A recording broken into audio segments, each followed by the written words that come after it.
All right, all right, all right. Welcome to Tech Savvy Tuesday. We are at a new time, a new bat channel, and a new bat hour.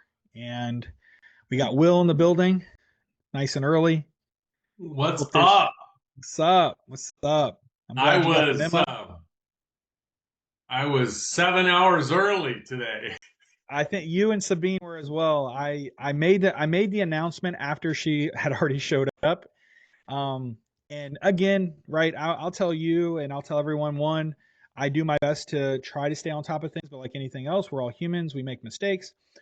But that's also part of why when you are an active member in a community, right, how can you be the best community member when you're in someone else's community is adhering to the structure and understanding of where calls go down. And a simple check is log into your school community, check out the calendar for that community, and if the calendar says a certain time, it's a good chance that's the time the call is going down. Now, if the calendar still showed 1 o'clock, which I know I updated it last night, so if the calendar still said 1 o'clock, then yeah, bad on the host, bad on the person running the community, would have been a total flub.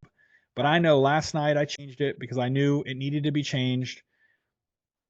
And so when you and Sabine and anyone else who showed up for the earlier call, right? And I'm like, oh, where's everyone at? Well, I went to school. I always just go to school and click on the link there. Yeah. And so I went to school and I was like, oh, new time. Yeah.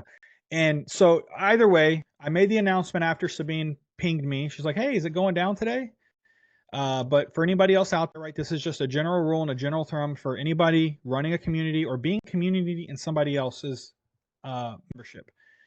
One, me personally, this is just the way I live my life. I always blame myself for whatever it is that happens to me. But if I were to go to a calendar and this had it said 1 p.m. and I logged on and it didn't go down, I'd have been upset, but at the same time, I'd have been like, hey, it's life. Things happen. I hope he's safe. I hope the host is okay. You know, he always mentions he's got kids, you know, all those kind of things. But I would always look at the calendar to see when things go down and always update them. But I've run multiple communities with hundreds of people in each of them. And it doesn't matter how many notifications you send out, no matter how many times you tell them in an onboarding call or in your training modules, your start here section that no one goes through half the time, right? Yeah. People still don't follow the rules. So that's my opening statement for not you, Will, but anyone watching this video in the future. Yeah. Look at yourself as how you act as a community member in someone else's community, right? How can you raise the bar and how can you put yourself in their shoes? Because there will come a time, if you are trying to do what we're trying to do and what I'm trying to do, you'll be in those shoes eventually. And you're going to think back to the time you got upset. Not you will, but theoretically, if you're watching this, you're going to look back at the time you may have gotten upset at a host in another group because they had a call on the calendar and you were really excited to go on it and it didn't go down, and you made a public post reaming the community managers and the person who was supposed to host it, like, you guys need to update the calendar and this, that, and the other, and blah blah blah, and like, I schedule time out of my day and blah blah blah, like, because I've seen it all. And then when you go to host your account, your community call, and the same thing happens, you're gonna be like, man, I probably shouldn't have been that way to that one host at one time in that one community, because now I'm getting it from my community. And it's like, it will come around eventually. So that's kind of my sentiment on it to everybody watching this on replay, because we only got Will here. So I'm definitely not calling you out, Will. I know you're an easygoing guy. And I know you're not jaded by any of it, but I've had, that's probably not a lot, but I've had a handful of those messages from running Aaron's community with hundreds of people in it and Tanner's community with hundreds of people in it. And it's like, how can you be a better community member, right? How can you represent yourself in that community? And just have a little bit of understanding, right? Now, if it's an ongoing thing, right, then it'd be understandable. But hey, we're here. You're here, Will. We're scheduled to connect here in an hour too. So, I know. So we got like, let's just roll with it. Yeah, we got double time. tonight. if yeah, like let's just roll with it. And if you don't feel like it's an episode that, because if depending on what we talk about, if you don't want me to release it to the public for like the tech savvy replay, then it doesn't matter to me. It's not like it's that big of a deal anyways, but I'd rather roll into just let's get into business. You're here, I'm here.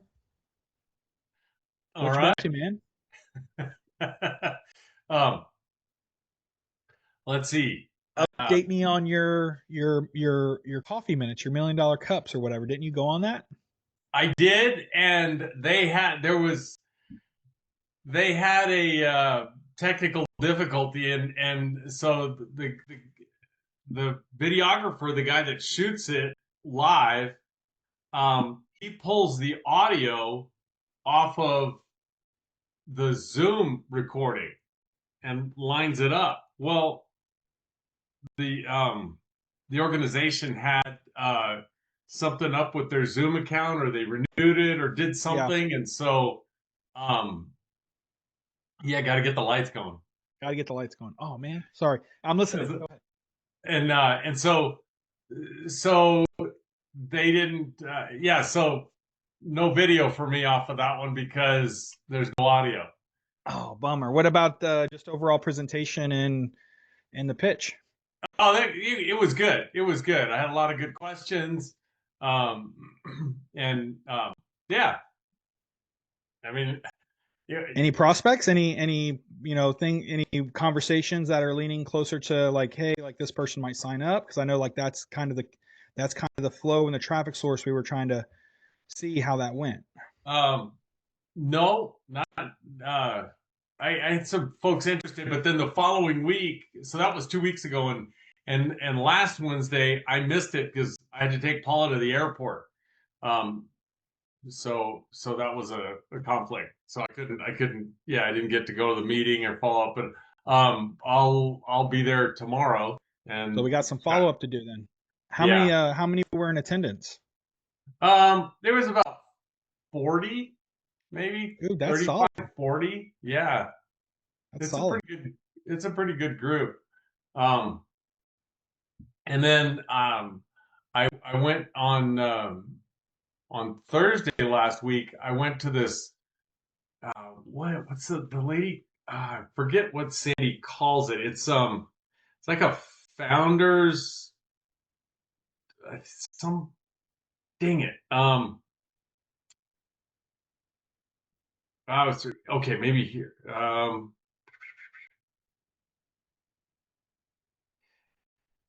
Oh, that's what it is. It's a New Mexico Startup Alliance, and she did this like networking group, and it had the name Founders in it, but I'm not remembering. It's my first one. Was my first one there. So, um, uh, yeah, and I'm not seeing it right away. Let's see. So, but it was good. I met several people, and um, got just made some good contacts and stuff, some good resources. In fact, I called one lady that was the organizer, talked to her today, and then she referred me to a fellow here in Albuquerque that runs several grant programs, federal grant programs, Mm. or not, or manages them for Albuquerque, and I'm going to be able to get. I got to fill out some paperwork, but I'm going to be able to get a part-time employee, 20 hours a week, for, let's see, 20 hours a week for 4 months, so 16 weeks, and they pay 100% of the person's wage. Wow, that's pretty cool. Yeah, it's an intern grant, so I get an intern, 20 hours and is 20 hours that you don't have to work on stuff. You build out the SOPs and you have her do or him do. right. Oh man, that's really awesome. And then if they work out, like if they go through that 40 hours or 4 months, Mm-hmm. if they go through that and they're a keeper, then they go on to this job program grant where the grant pays 50% of their wage. And so you take them full, and if they decide to stay with you, you take them full time, but you only have to pay half the wage. Exactly. Wow. That's pretty cool. And it's a nationwide grant, so there's folks in your state that are available to you. Yeah, absolutely. And anybody listening to this, you know, there's these grants are available nationwide because they're all about finding. So we're here to talk about how, one, that's an amazing resource. Two, my brain jumps directly to, well, Will, you're going through it, right? Does it sound like you're going to be applying for a grant to do that? Yeah, he just sent me the email. So my recommendation would be document the process, document the track record in getting this approved, and then you bundle it up in a small offer for all the business owners that are overwhelmed and would like to get a 20 hours free pay employee. And that becomes a pitch offer. And then you determine what it's worth to them and what you're willing to charge for it. And you help people set that up to go to this website. Here's the form. This is what you fill out. Here's your business information, tax ID code, blah, blah, blah, blah, blah, blah, right? Okay, how can that's an offer because you're streamlining, you're going through it now and you're going to hit all the red box and you're going to ask all the questions and you're going to get like not approved or approved and you're going to go through all these series of whatever and interviews. Like if you document it all and you know what's expected, then you can build out the framework, the SOP on what to expect. And you can say, hey, I can, like, it took me this long, but now that I've gone through it, I can know how to do it and I can streamline it and we can get it in a shorter amount of time using my method. And I got approved. So if you don't want to go search the internet, if you want to go search your emails and your representatives and your program and blah, blah, blah, like, let me walk you through it and I can help you get a tax-free, no pay intern into your business. Yeah. That's an offer in itself. So when you look at all the small businesses out there, like myself, right? Yeah. What would I be willing to pay to learn how to get someone on my staff? How long are they on the staff for? How long is the program? Like 6 months, a year? The 100% grant is for 4 months. It's yeah. Go ahead, explain. It's 4 months or 400 hours or something like that. Okay. So they could technically still work a 40-hour work week, but they'd only be there for 2 months versus 4 months. No, they can only log maximum 29 hours a week per week. Okay. On their payroll. But if you're saying, hey Matthew, you have a small business, you're kind of a solopreneur, you might have a couple of VAs here and there doing like administrative stuff online, but you're paying those VAs. Yeah. What if you could get an intern and hand off 20 more hours of work to another VA or whatever, but you don't have to pay a dime? Yeah. Okay, cool. What is that worth to you? And they are the program is on a 1-to-1 scale. So if I had 5 employees, I could get a grant for 5 interns. Well, this is ridiculous. You know where this can be played at? Where? Someone who needs a videographer to follow them around and document everything that they do.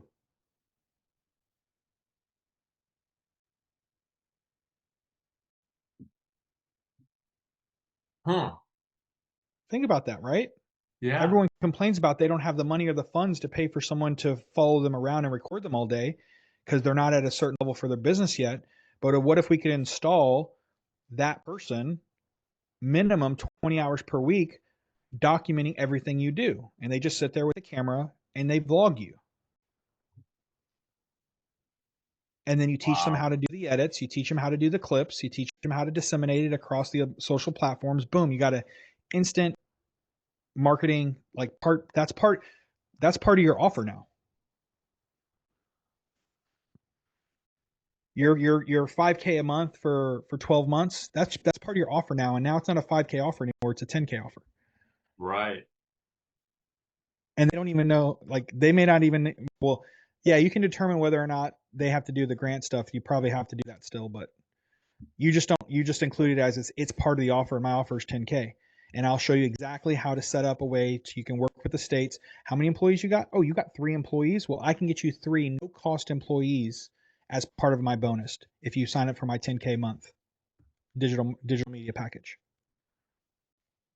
One of those persons can be full-time videographer, the other person can be full-time editor, and the other person can be full-time social media manager. Yeah. Or not full-time, under the but grant, 20 hours they a all week. have to be part-time. I'm saying part-time is what I meant. Yeah, yeah. But you'll have a part-time manager, part-time videographer, and a part-time editor. No cost. Included with my 10K monthly offer. So now you have the ability to value stack and leverage the knowledge that you have, because all these business owners aren't leveraging it because it's a grant, right? So they only award so much, but I guarantee there's lots not being used. So which means your likelihood of getting approved is very high. Right. So your packages, you're still packaging and delivering your 5K, but you're charging 10K, but that's because now you're sweetening the deal with a massive bonus. So now when you're talking to your small business owners, whether it's a solopreneur, which even that person definitely needs a part-time worker for the next 4 months, you're going to help them set that up as a bonus. That's a value add. Right. No additional cost. It's part of my 10K package. You get all these deliverables, videos, blah, blah, blah, blah, edited, whatever you decide. But who's going to record all the stuff? You don't feel comfortable on camera. That's fine. I can work on that. But you want someone to be behind the camera? Great. There's a program where we can get you somebody to do to be your be your videographer for 20 hours minimum per week. No extra cost to you for the next 4 months. My question is, let's say the one person comes in, they're in it for 4 months. Can you reapply to get another person for another 4 months? Well, when they move, let's say when they'll call it a promotion, when they promote from the 100% intern grant to a training grant, then yeah, I can go get another intern. That's what I'm saying. When they move out of the 4 month, yes, then you can just reapply to get another intern. So technically, you could have a business just constantly get the videographer, get a new person in. All the SOPs are trained after you get the first one in. So you just train the new person. It's all there. You got all the equipment. Yeah, you got to pay the expenses to get the equipment and stuff, but it's a one-time charge. The new person comes in, you train them up. You have a 1 to 2 week training ramp up cycle, recording, not hard. And then and as long as they're paying 10K a month to you, you'll help them with the process of reapplying for a grant every time. Mm-hmm. That's how you tie it into your current existing offer. You don't have to change much. It's just a value add. And so if they apply for the grant, then they can actually turn around at the end of the 4 months, hire that person. If they wanted to, yeah, they could. Right. So, but remember, it's a value add. It's not part of the deliverable service. So they're still pay you 10K a month. What if they decide to hire or whatever? They're still paying you 10K a month for the thing. This is a bonus thing you're not charging them for. Right. But remember, in psychology, the psychology of a buyer is they're getting a stack. Here's what I'm delivering: X amount of posts, X amount of branding, website design, funnel build, emails, blah blah blah. And to sweeten the deal, if you sign up for the first year, if you do a minimum year package, I'm going to show you how to get a no-cost 20-hour-a-week intern for free. And as long as you continue to stay with me, I will continue to help support you and making sure you get a new intern every 4 months. No cost, extra cost to you. So if they decide after the first 4 months to hire that person, and now like they're not going to reapply, they're going to be like, well, you're going to charge me less per month now? Like, no, because that wasn't what you're actually paying for. You're paying for this amazing thing over here. Yeah. That was just value add. That was just me saying, thank you for doing business with me in my early stages of my business. This is just a piece of knowledge that I've come across, and I understand the process, and I know all the roadblocks and the obstacles. I have all the headaches, and I had all the stress that I went through. That you're like, that's a value add that you're getting from me. Right. Instead of trying to price it as a service, because then they're like, oh yeah, I just hired them, so I don't have to pay you anymore. Just, I was thinking of your previously offer that you're current trying to pitch, right? And you're trying to get that revenue number, increase your base pay, and include it as a value add. Folks, replay, clippers. I'm going to clip this up. This is for you. This is how you multiply your revenue in your business and how you add to existing offers. Is if you have knowledge, know-how, clarity, confidence on how to complete a task, think of it like this. I could easily learn, buy, and build my living room TV mount wall that I want to do, entertainment system. I've got all the training in the world on the internet, but I got to go get tools that I don't have. That's a couple $1,000s. I got to get all the materials. Then I have the time, energy, and effort putting it together. Oh, wait, I'm not a carpenter. So guess how many times I'm going to make a mistake? A lot. How many more pieces of nails and wood am I got to buy on all the mistakes I'm going to make because I'm building this for the first time? A lot. Or I could just go to my neighbor or the guy that I know that's a premium TV entertainment custom wall builder, pay a premium $6,000, and he does it in a weekend. So that's what we're doing here. Right. And oh, by the way, if you decide to go with me, here's these other cool tips and tricks and tools that I've learned over the years that I'm going to give to you absolutely free if you decide to want to take advantage of that. Right. So you're paying someone else for speed of success, less stress, less overwhelm, less headache. That's what a done for you service is. And a done for you service that Will is offering is very similar to that. You don't have the team, the energy, the hiring energy, firing energy, the training someone new to understand edits and branding and website build and funnel build and all that stuff. You're already overwhelmed as I'm saying it, right? Perfect. That's why you go to Will. He's got it all figured out, but it's $10K a month. Yeah. And then, oh, by the way, he has these other tools and tricks and experiences around getting no cost interns installed into your business that match mirror one-to-one to your employee count. So if you got 20 employees, he knows how to get you 20 interns. Imagine the productivity and the scaling and the scale of your business you're able to do with 20 extra interns working 20 hours a week. Even if they're part-time, it's still 20 extra, no cost to you interns. Right. Imagine everybody in your business gets an executive assistant, and now they're able to go and work on the things, the bigger things that really move the needle. And all of them just become executive assistants that are tracking and monitoring all the administrative stuff and filing paperworks and photocopies and going to get coffee and whatever that is. And all your higher level, mid-level, or higher level managers or sweet seat folks are able to really focus on the KPIs and the results that move the needle. What would your business look like if every single one of your business had an executive assistant?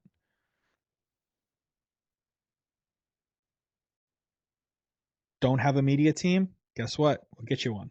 No cost to you. You want to push hard social media over the next 4 months? Great. You got 5 employees? Great. We can build you out a 5-person media team. No cost to you. But you got to work with me over here. Yeah. So, see, Will, you didn't even know. You weren't even going to charge. You were just dropping gold like, man, you found something great, which you did. But now you got a way to add that to your services.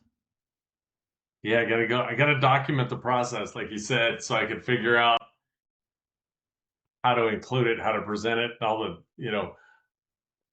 Yeah, just go through it and just document like, hey, okay, I had to fill this out. Okay, they submitted it. It took 3 days before they got back to me and I got approved. Then they wanted me to send a video in. So okay, they made me send a video in. Here's what they wanted me to say in it. Here's everything I needed to say. Right? You just when it comes up, you document it. And once you go through it all and like boom, like, man, I got someone on my team. What does it look like? Here's how they come in. Here's how they introduce them. Here's like the introduction that how they bring you in. Is it in person? Is it virtual? Whatever, right? Yeah. And then once you document everything, you start a Loom video, record, right, read it all out, record your experience, take the transcript, throw it in GPT, boom, create my pitch, create my offer, Right. build it out, create my Right. SOP. Yeah. Um, are there change the topic? I just thought of something because you said GPT. Are there uh, open source AI products Yeah, where you can where we could just build out our own AI but not be in ChatGPT? I believe so. I haven't looked into it much, but like you have Gronk that Elon Musk created. I don't know Uh, how they created it, but I'm sure they're building it on something. But um, I believe you can. But I would like to think that it's just open source GPT. hmm. 'Cause, the Like, what's the functionality for it? Like, that's a good question, but like, what would be the end functionality? Is it like to try to create like agents?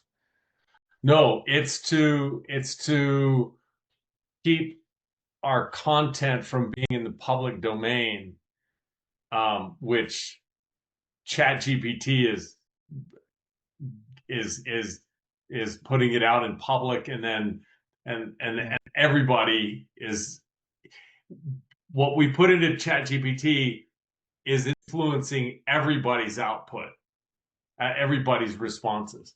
Yeah, in terms of like GPT is just not only it's not only just connected to the internet, it's connected to every input that's being put into it.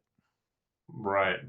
So like if I upload a transcript of an in-depth mastermind training, GPT owns that transcript. That's Yeah. knowledge for the GPT across the globe Right. that it can now cross-reference when it's creating somebody else's GPT or a prompt, Exactly. Yeah. right? It's going to put, but that's the, I mean, the power of supercomputing, right? Like that's how wild this is. So one, there has to be. I don't know the right answer. I'm sure GPT has it. So plug it in GPT. I'm sure it'll tell you. But two, I would caution, or actually, I would ask, what would be your main caution on why you'd want to do more private, non-open source to protect that content? Like, what's the reasoning behind saying, I don't want my content being fed into GPT?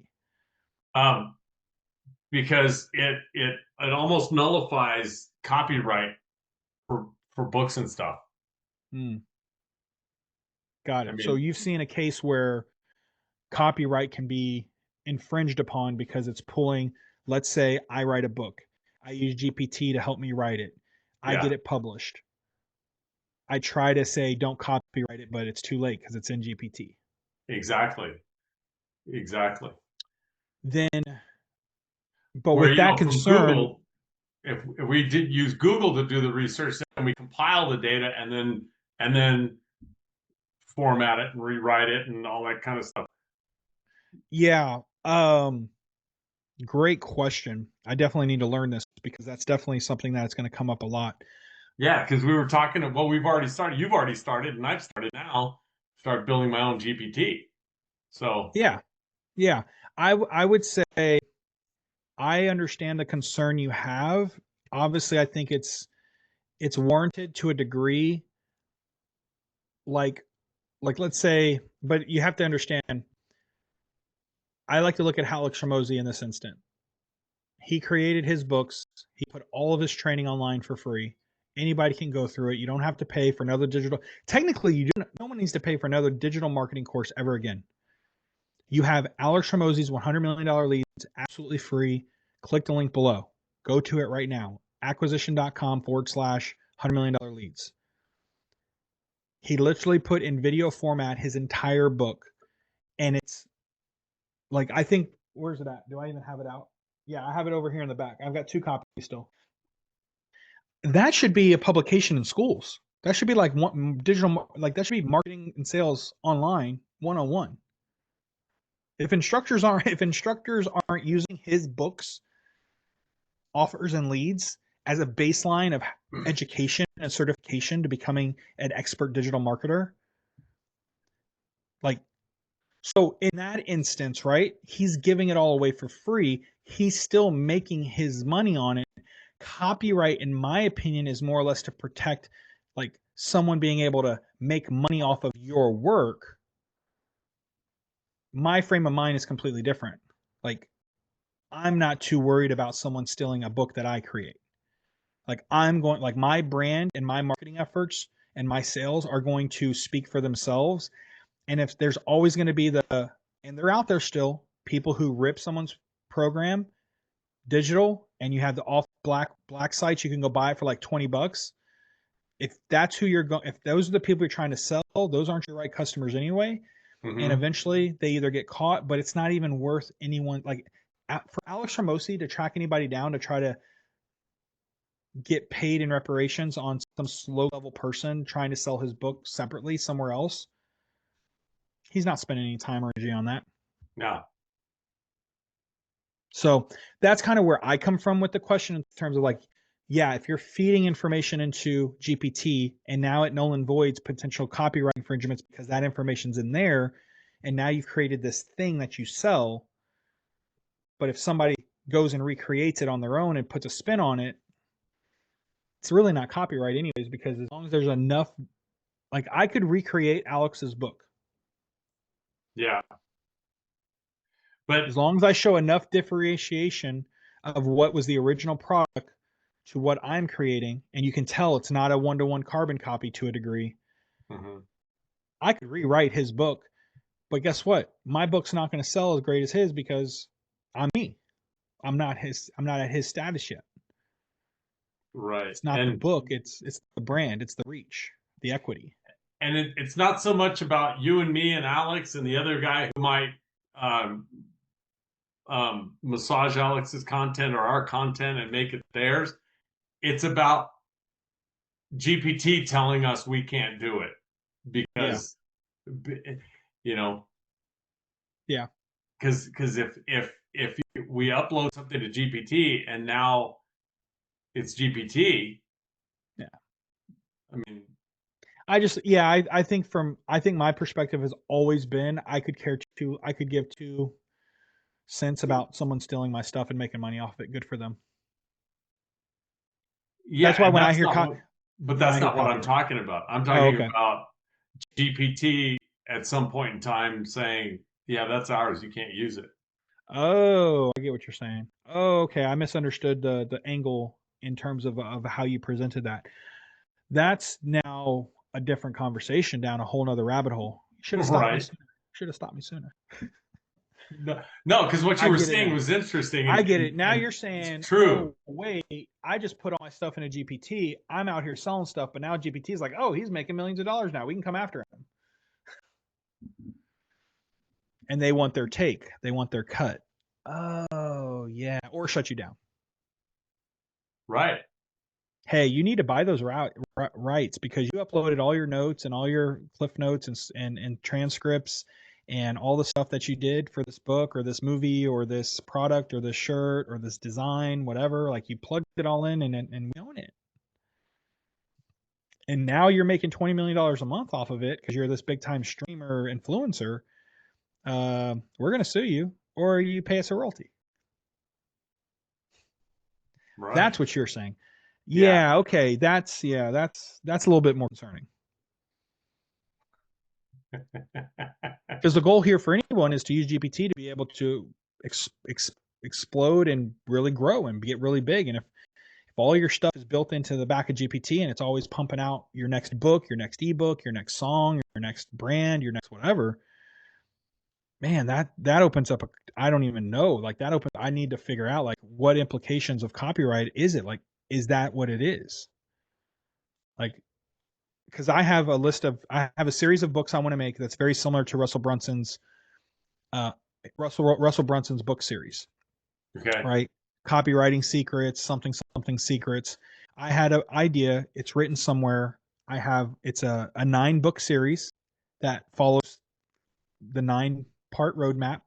Yeah. Avatar secrets, offer secrets, product secrets, Right. leads secrets, or lead Yeah. magnet secrets, funnel secrets. Like boom, boom, boom. I have a 9-part series that I'm like, because I just know it. Like I just could speak it, build it. I could have 9 books made, self-published, get a first version out, be really ugly, but I could have it done. But if I did that through GPT, built it all out, then went on Fiverr and outsourced the publishing of it, didn't make it too hard, get a nice cover, get everything proofread, then do self-publishing on Amazon. If I all of a sudden I just blow up, I just gangbusters. I'm selling $1 million books a year, $1 million worth Yeah. of books a year, because it's always going to be an ongoing book, right? Like everyone's buying more books all the time, trying to generalize, like they're trying to learn from new people. I've got people back here that I've never heard before, but they have great, interesting takes and concepts and strategies. I could totally make $1 million a year off my book series if I pushed it and marketed it like anybody else. Well, GPT could come in and say, "Oh, well, you built that on the back of us, so technically we own the rights to those books." Yeah. Yeah. I mean, it's not a certainty, but it is definitely a risk. And Risk. and until it is clarified, if I upload an outline of something I want to do because I want research for it, that's my outline. Anything that gets built off of that outline is mine. Google never had, there was never any risk of Google or Yahoo or Bing charging us for the curation of data. Yeah, they were just compiling it and putting it in front of you in terms of like links and stuff for the most part. Yeah. And so but GPT, but chat is reading those links, summarizing those links, rephrasing them, and then drawing you a freaking picture. Mm-hmm. And he's not our employed graphic design content creator. Yeah. It's not. So what's the risk? Yeah. Yeah. Yeah. I would say the risk would be is if they have the ability to come back, retrofit, kind of you blow up and you make a ton of money, that would Yeah. be that would be my case. Like again, if I'm sitting here and I own the rights to a song that I created 20 years ago and I see a rapper sampling and using my song and everything that I have the rights to on their music and it just hit the top billboards globally for 6 weeks straight, I'm gonna be like, I need my royalties, bruh. Right? I need my royalties real quick. Yeah. Like that's all it is in the Western world and in the society we live in today around just copyright law, and that's why it's heavy like in movies, right? Yeah. Where Like people, in music, you can copyright the lyrics, but not the music. yeah, the beat or whatever, the tonality or The notes. the notes. There we go. Yeah. You can't copyright the notes, but you can copyright the lyrics. Yeah. So that's where I would definitely, that is definitely more of a concern because I'm totally used to GPT to do everything. Right? Like I had a couple notes where I had built out a book for my Guardians of Society group, my men's group. Uh-huh. I forgot where it's at. It's somewhere, but I had GPT build out. I just fed it audio messages building out a book for the 22-day challenge that I was trying to launch and get going, but I haven't moved that project anywhere. But I had a book that was going to go with it, and I was just talking into it and then helping it craft it and mold it. I was going to send that off to someone on Fiverr or Upwork to do proofreading. Then I was going to get someone to do a book design, and then I was going to get it published via Amazon, self-publish. That's what most people do nowadays to get booked. But if I have a physical copy, now you have the authority of, you wrote a book, you're an author, and you can be #1 bestseller on Amazon if you know the right ways of how to set up the right category. Yeah. Now you have all that marketing brand equity. Like when you say that, I'm a #1 bestseller on Amazon. This is my 9 series launch your business, scale your business marketing bundle. And so the connection between ChatGPT and Amazon is that when you publish a book on Amazon, it's permanently, Amazon is permanently your partner, because it's not an independent ISBN number. It's not your ISBN number. It's Amazon's ISBN number. So depending on what you want to publish, like if it's a series of booklets and it's just, just throw it up there and get it out there. But if it's if it's a book that could be, a Think and Grow Rich, or a Harry Potter, or a Lord of the Rings, or a what's the other one? What's the one? Dang it! This one was 50 Shades of Grey. No. No, it's gosh dang it! I could see the cover. Never Split the Difference by Chris Voss. Yes. Yeah. You know that one? Mm-hmm.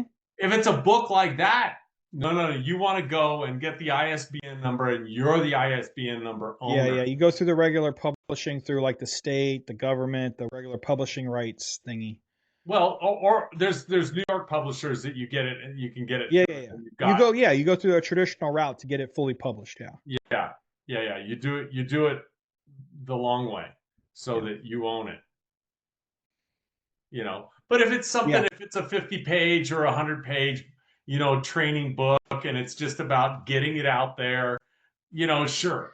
The only reason why I would ever go down that route, because when you pose the question about GPT being able to come in and like take part of my money, like that would be the only reason why I'd want to do it, is the risk of somebody else coming in and saying, you're not allowed to sell this book anymore unless you pay us a cut.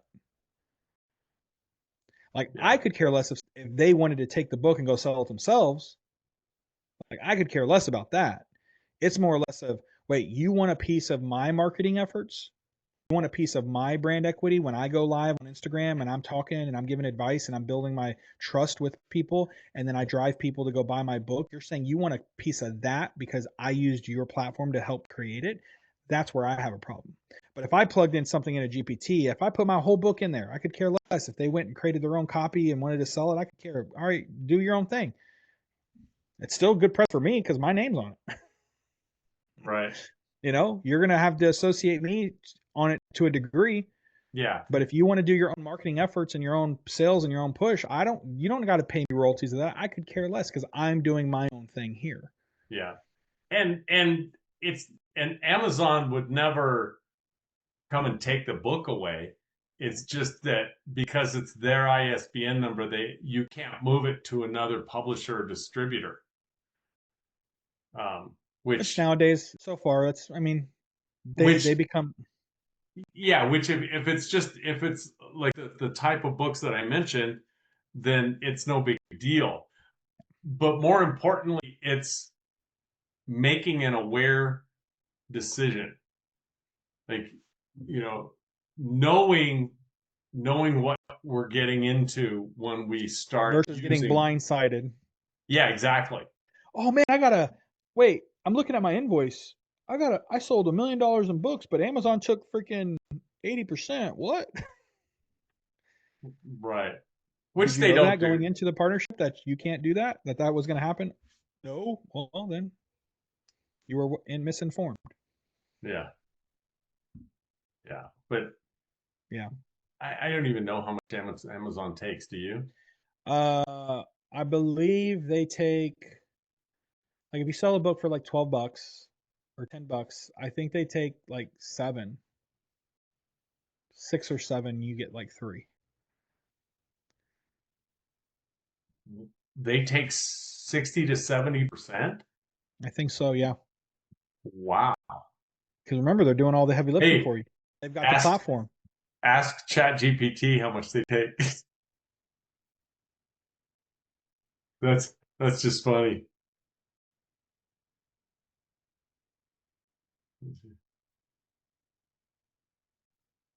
All right. Searching the web. When you sell a book, when you self-publish a book through Amazon's Kindle Direct Publishing (KDP), your earnings depend on the format of your book and the royalty option you select. Here's the breakdown. Ebook royalties. 70% royalty, which is available for ebooks priced between $2.99 and $9.99. Sold in eligible countries, Amazon deducts a delivery fee based on the file size of 15 cents. So it's a 70% royalty.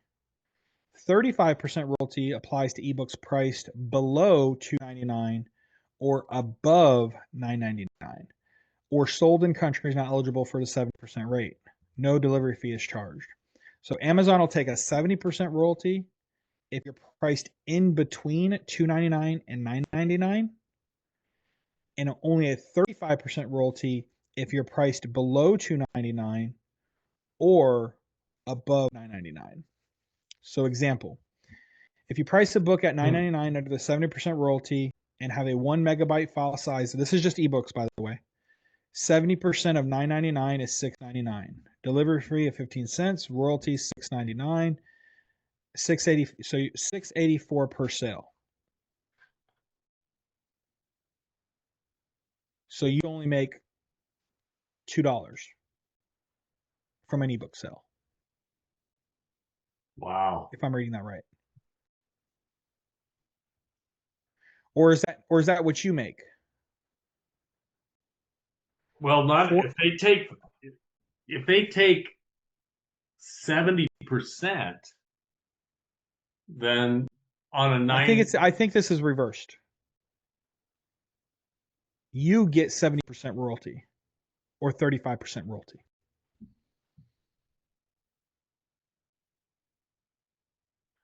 What? Okay, hold on. Let me. Um, where did you look that up? I'm on ChatGPT. Okay. I'm gonna re-ask it to refine what I'm asking.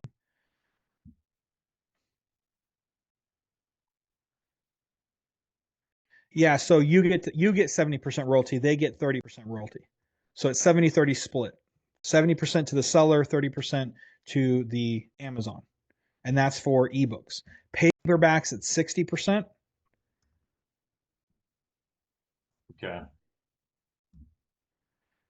So if you list a paperback for $15, the delivery, printing, and cost is $4.50. You would make $4.50 for that sale if you're priced at $15. So if you were to self-publish, you would need to sell your book for $19.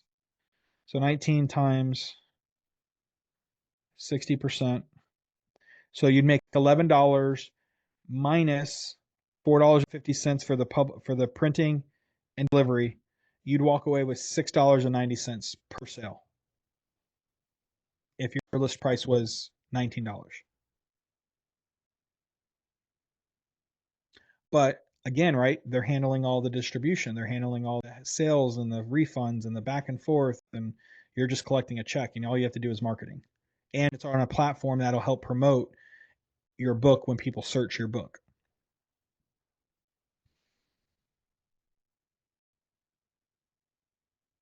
So you're doing all the work to create the product, to put it on their marketplace, and they're going to get a cut of it because there is some logistics that they're doing to cover their cost associated, but I'm sure they have a margin there as well because they're at scale. But if I get my 9-book series out there and I sell each book for $19 a pop, and then I sell the whole bundle for, let's say, like $60 or something, or $100 or whatever, you know, then it's up to my efforts to push people to buy it, and I don't have to do any publishing. I just direct them to Amazon to buy the book.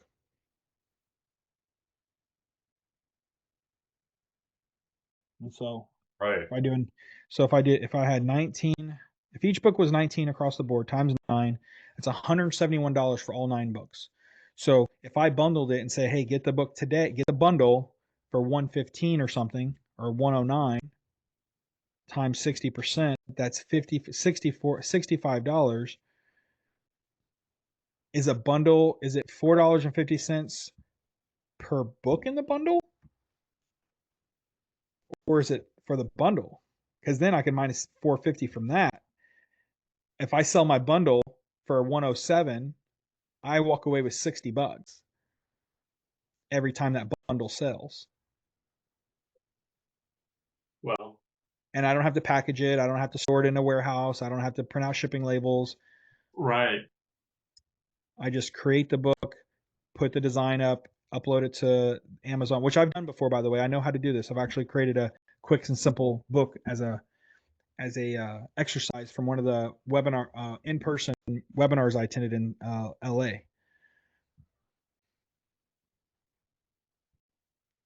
Cool. And that was one of the exercises, which is like, who can do your homework? Create your ebook and get it listed right now today. I created an ebook, a self-published ebook, print version or ebook on Amazon. It's probably still there. Uh-huh. I'm gonna look it up. It was like 365 quotes or something.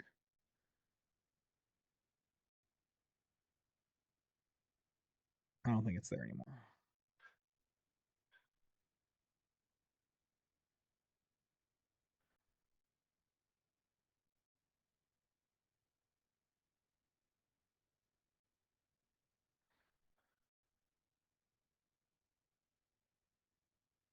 Oh, I didn't spell that right.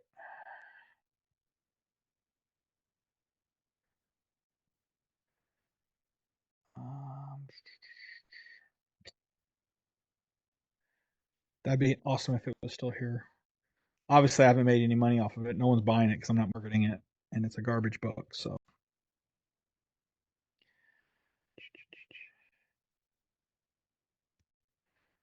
let's see if I just do books by Matthew Lopez.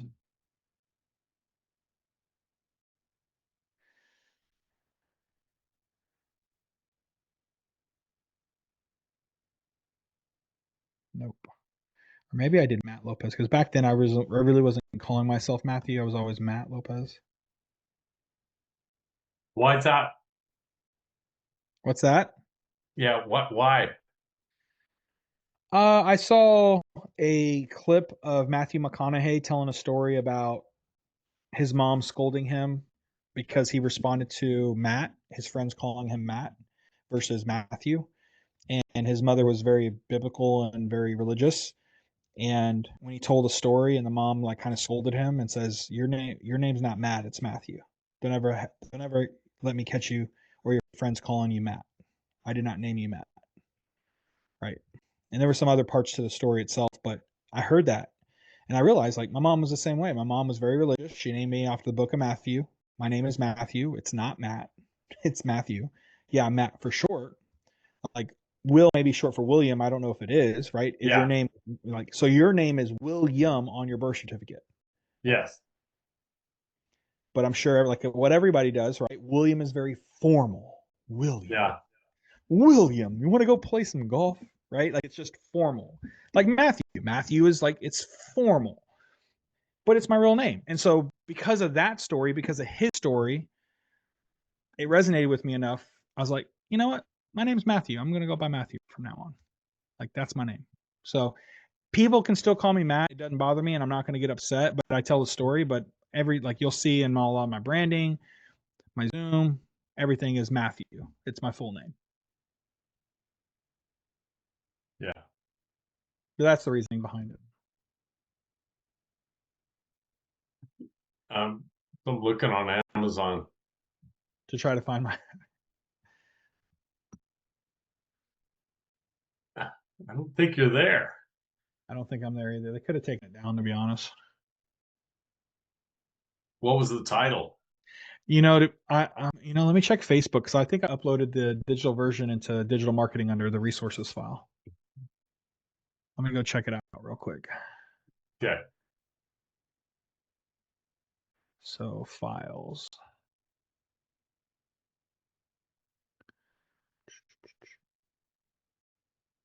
Here it is. Yeah, found it. It's called 43 of the best social media marketing quotes. Search that on Amazon. I want to see if it pops up.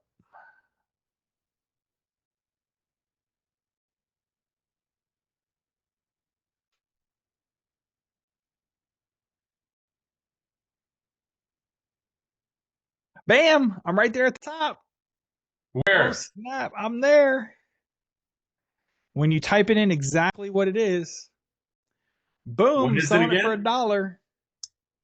43 of the best social media marketing quotes. Wait, what do you search for? That's what I search. No. You said when you type it in. Yeah. 43 Oh, of the best social media marketing quotes. oh, I didn't realize that. I didn't That's my realize book. that's what you were. My book's right there. Bam. Still there. Kindle only though. I don't think I had. And I'm only selling it for $1. 43 of the best social media marketing posts or Quotes. strategies. Quotes. Oh, marketing quotes. Quotes. Just sayings. Like just something simple and easy. Every page is like a different, like Gary Vaynerchuk, Ty Lopez, Dan Kennedy. Right? Stop pondering, just do. Yeah. Word of mouth marketing isn't about giving customers talking points as if they were brand spokespeople. It's about delivering an exceptional customer experience that makes customers want to recommend you. Deborah Eastman. The formatting in the sample was ugly the way it uploaded, but over here I uploaded it as like I gave everybody a free copy.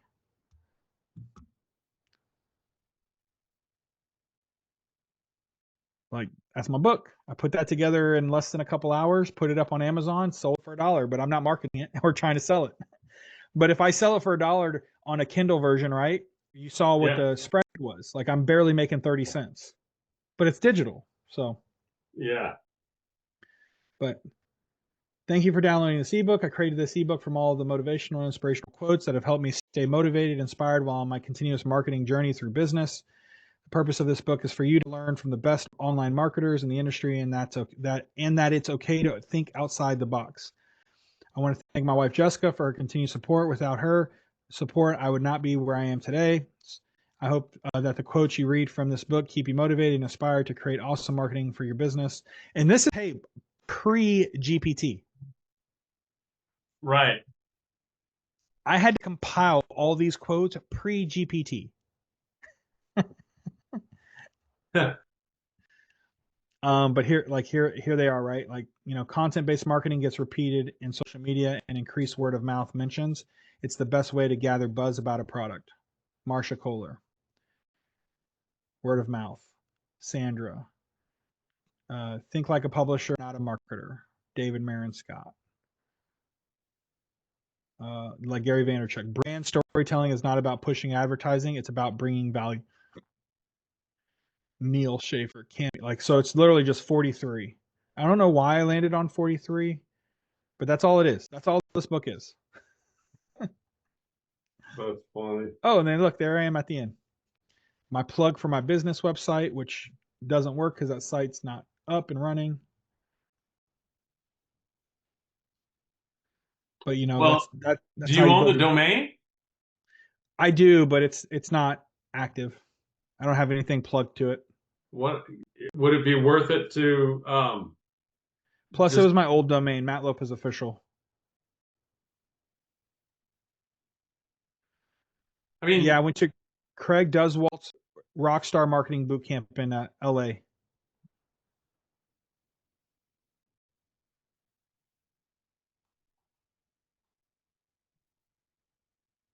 I got a lot of Oh, Gary Vee towards the end. what did you? What if you just did a landing page for the book? Yeah, I could. Dude, there's a lot of things I could do. I know, huh? The Yeah. world of marketing. The rabbit hole never ends. Yeah, here's my five productivity tips that I created. I think I might have shared this at the meetup.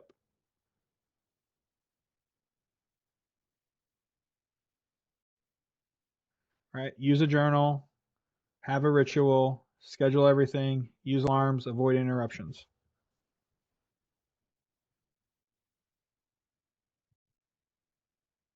Man, I was skinny back then. Woo! Need to get back to that. Get back to that. Anyways, those were the good old days. The good old days. That's cool. That's cool. I can't believe it's still on there. No one's buying it though. I was buying that piece of crap book that I made, but I know how to do it, and it's not hard. No. With ChatGPT nowadays, anybody can create the book and get it self-published and listed, but selling it's the other is the hard part. Building brand around it, having a marketing Right. campaign, Right. hyping it up, having physical copies of your own to carry with you and hand out. But Right. my efforts are not in that realm anywhere. Cool, man. What else do you have on the plate you want to discuss? Uh, let's see.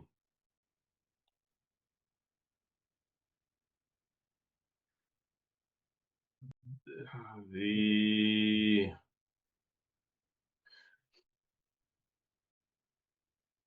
I'm thinking. I'm trying to think where did I leave off?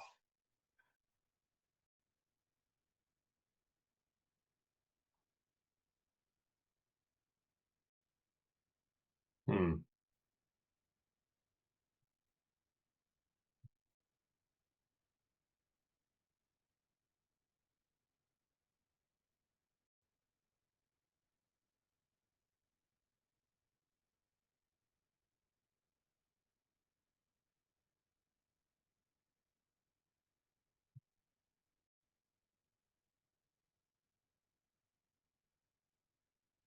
Looking at school, but where were we creating?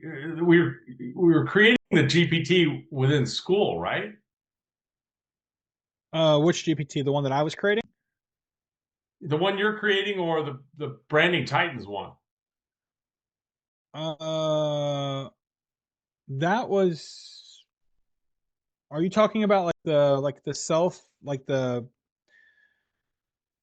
GPT for just my GPTs on your GPT account? I was building that on ChatGPT. Yeah. But I think you wanted I think I had it and I shared a copy of it with you, but you can always just recreate it on your own. So you retain ownership. Like if I go up and I look at my GPTs, Branding Titans content machine. I got that still. Okay, And so that in was like mine it's Titans GPT, yeah, you and probably called it something else, yeah. yeah, I called it Titans GPT. Yeah. Um, But it's really like you just as you when you're creating those GPTs for anything you want it to do, like I have a GPT for an SOP training. So any Loom videos I'm making when I'm walking through a process, I grab the transcript, throw it in that GPT, and the prompt will just put it into a stylized SOP that can go with the video walkthrough. So instead of having to understand, create a copy and paste, and leave that prompt for creating SOPs, you can have a GPT, generally like GPT SOP generator, and you just grab the transcript, plug it in, hit enter, and then boom, it pumps out the SOP that goes and matches the transcript of your video walkthrough. So when you talk about how can you create SOPs quickly for your processes, well, one, record your processes on video, take the transcript, plug it into your GPT SOP generator that you created, let it print it out, put it on a Google Doc, boom, pair it with your video in school, and now you have a SOP doc that goes with the video walkthrough.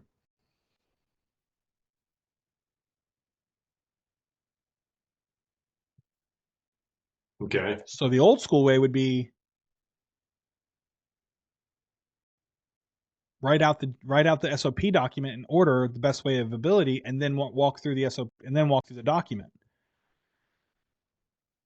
Now you can just literally just screen record the actual SOP, like what you're doing. Here's the process. Here's what I need you to do. I need you to log into Facebook. Here's the information you need to get in. I need you to go to my Facebook group page. I need you to do this. I need you to post this every Monday at 5 p.m. I need you to do this. I need you to do this. I need you to do this. And you just talk into the video. Then you take the transcript, throw it to a GPT SOP generator GPT that you created. Boom. There's a 3-4 page long GPT outline of your walkthrough video.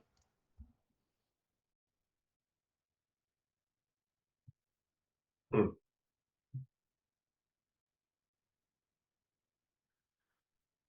Yeah. Okay. Well, when's your next opportunity to get on in front of some more folks to pitch your offer and services?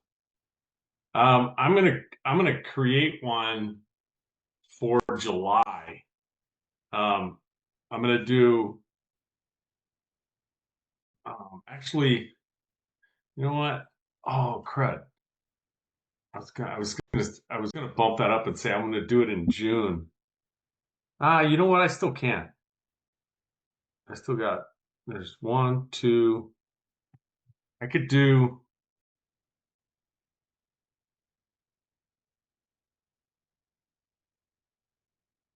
a lunch and learn.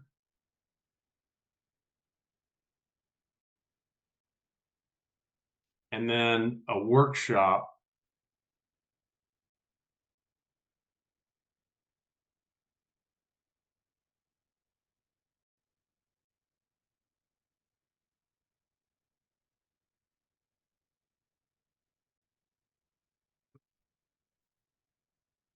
Lunch and learn and a workshop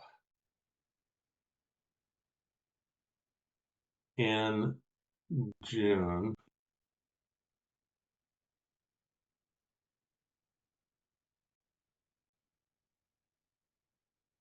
So doing the lunch and learn and the workshop, should they be live and Zoom or just live? Logistically, I would just do one because logistically it's difficult to the nuances of hosting it on both versions. And then you're going to have people there to monitor the Zoom link or the Zoom recording to ensure questions are being answered and or it logs you out for some reason and you don't know and you're in the middle of your conversation, you're not going to check on that because you're talking, right? So you have to have somebody there paying attention. So logistically wise, I would recommend if you don't have team members to help you out with the production, just do it live. Put up a camera to record. Mm-hmm.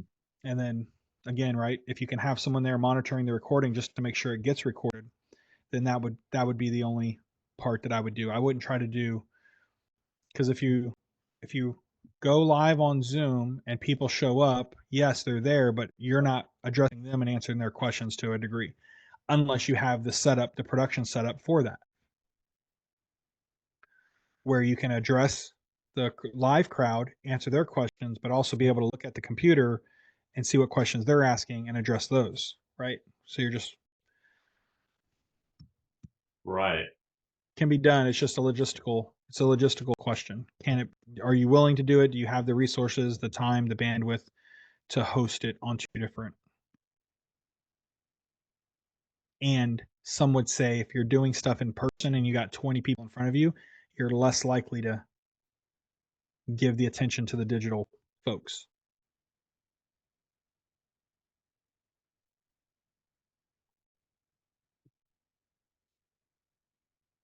Got it.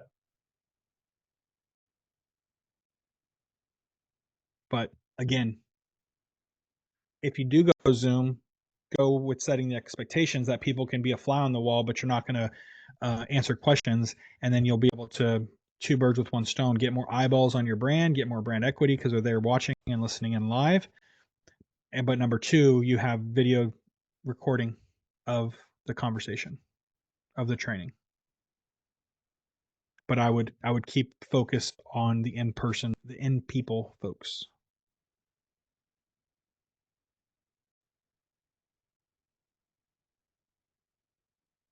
Okay.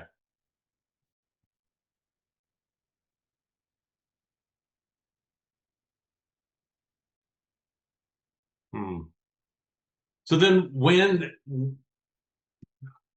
should it be more of a, well, to do a workshop online,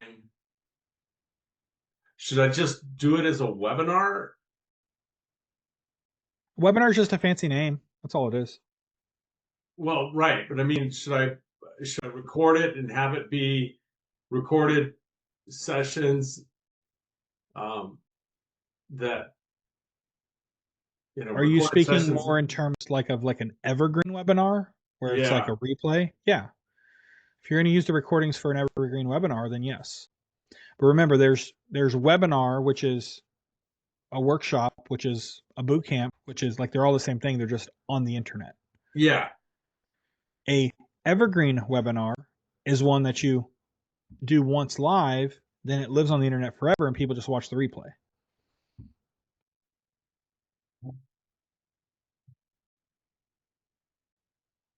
And so, if the plan is to flip and turn the in-person conversations into a traffic source to drive results, yeah, I mean, documenting it and recording video is going to be very important. How you do it in this setting, right? Like I think my deliverable, which my beard's finally coming back because I owe you a deliverable, which is I need to record my VSL for my YouTube channel. I was going to wait till my beard came back though because I looked ugly. It's coming in nicely.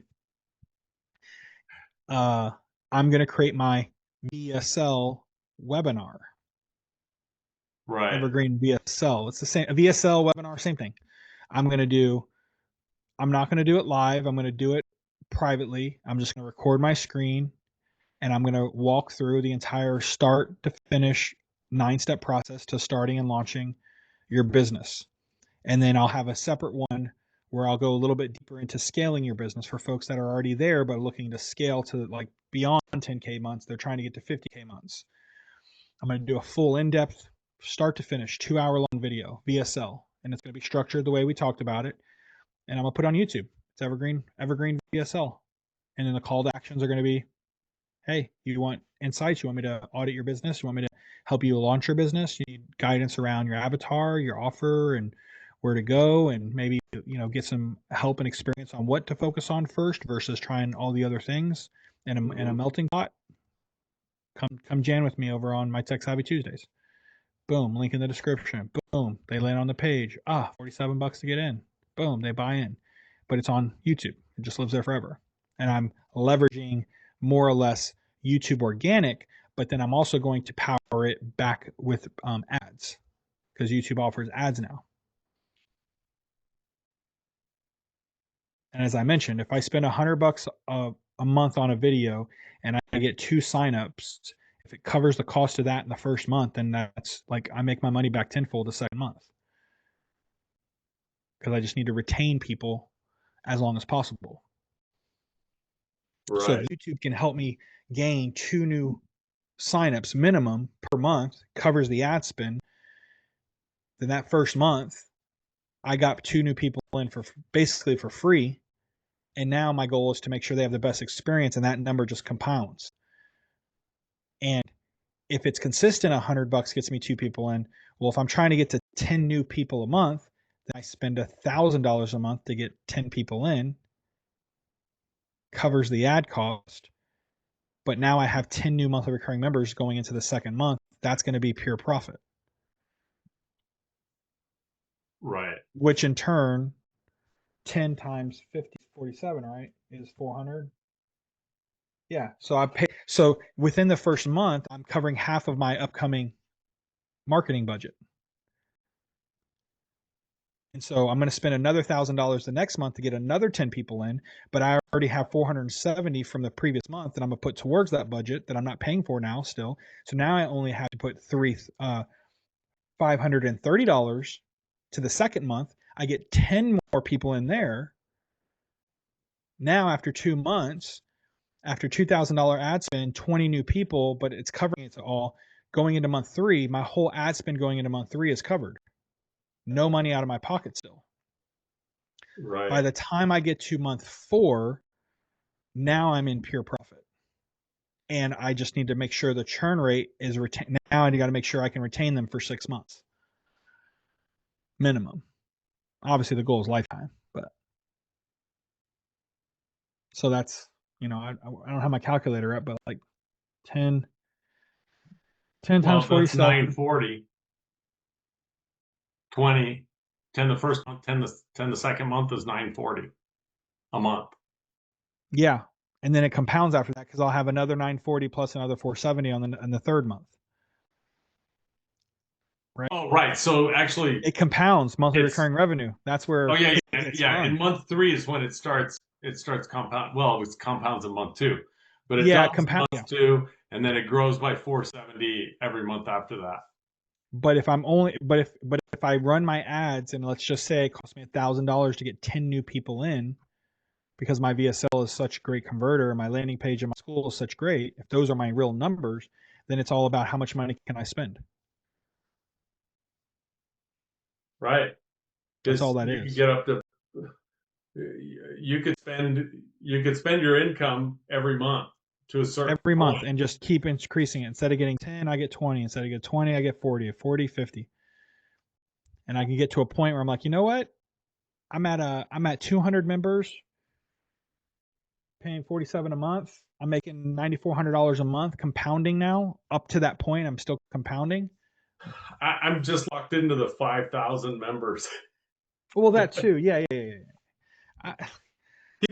Keep compounding it until you get I to the think it can get there, but I try to be realistic. Numbers first, right? 5,000 is a lot of people. Well, it's only 10 clients per state. No, I know, but what I'm saying is servicing 5,000 people. Oh. Like, if I'm hosting one call a week, let's say at 200 people, 20 people are going to show up. Right. I can handle 20 people.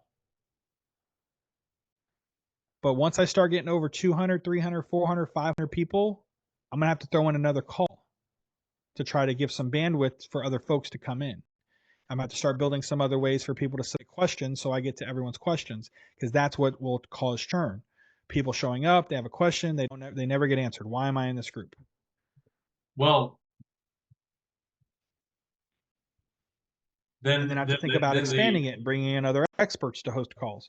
And then we have a call 7 days a week, and I have different people hosting those calls, but now I have to fund out and I have to pay them out as employees or contractors. So we've got, I'm running through these numbers and running through this because I'm going to do the same thing. Yeah. But, so just we'll try, complementing topics and stuff. But if if you have 5,000 people and 10% show up, how do they feel like their time is invested properly?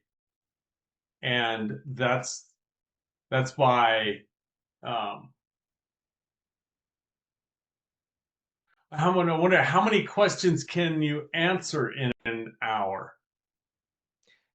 It depends on how deep I need to go to get the person clarity on the answer. And am I bringing them up to talk about it? And are they going to drag it out and go down a rabbit hole? Or am I going to keep everybody muted and I have a spreadsheet pulled up where questions are coming in like I used to with Aaron Fletcher, and I would just read down the list in the order in which the questions came in. Yeah, and I have to just gauge on whether or not whoever submitted that question, are they there or not? I'm still going to answer it.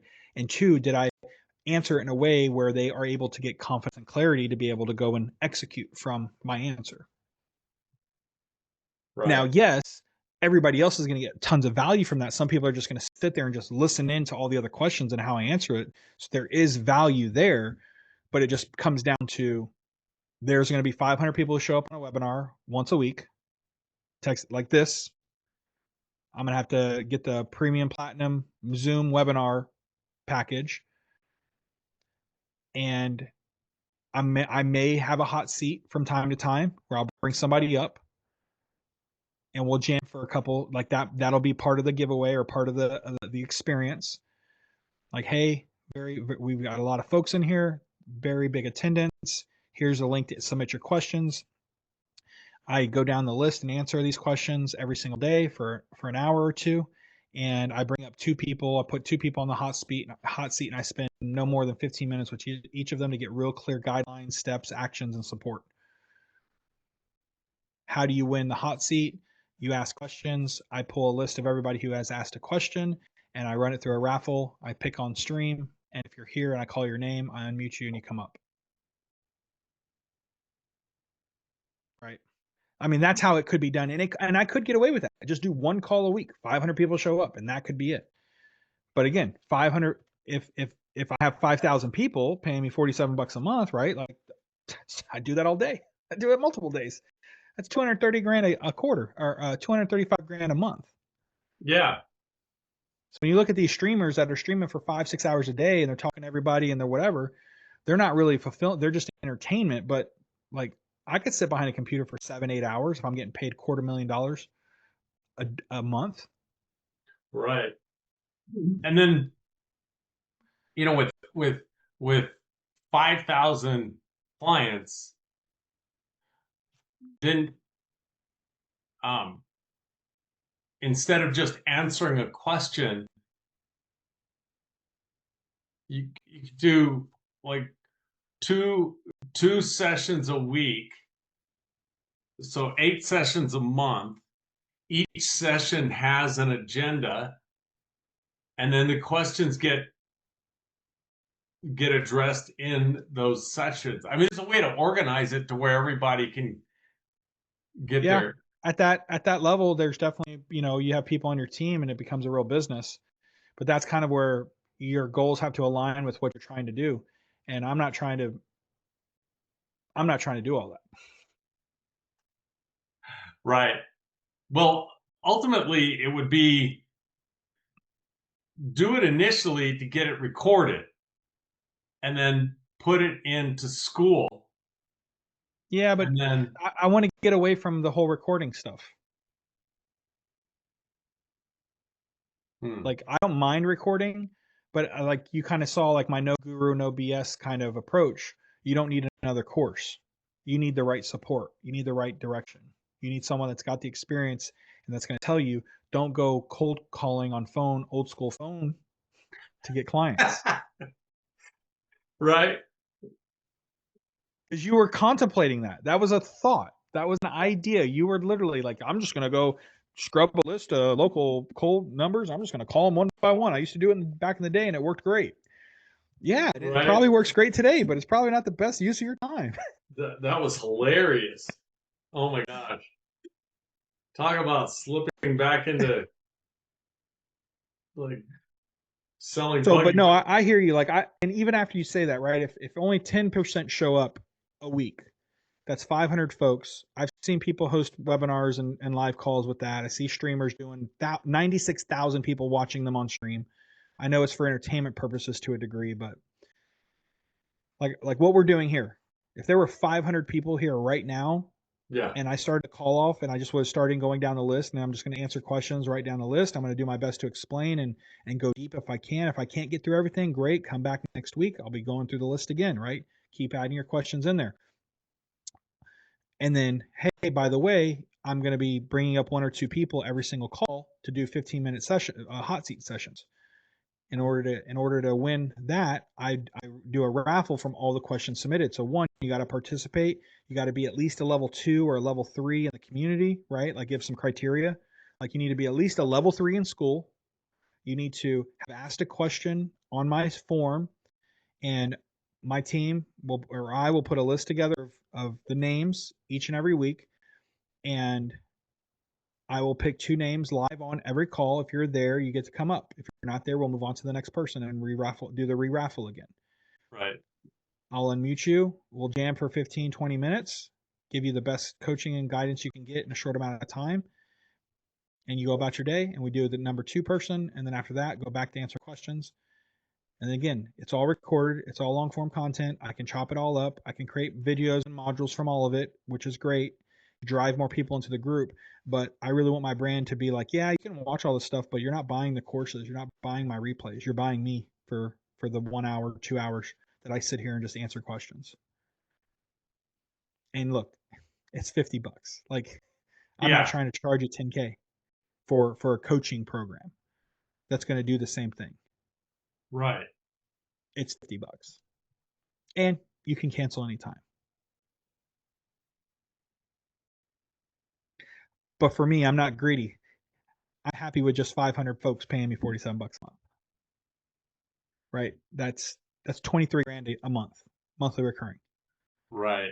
That in my eyes, right? Like the damage I can do with that and multiply that in other avenues, and still being able to maintain a large community, but also like if 10% of that shows up, that's only 50 people on a call versus 500.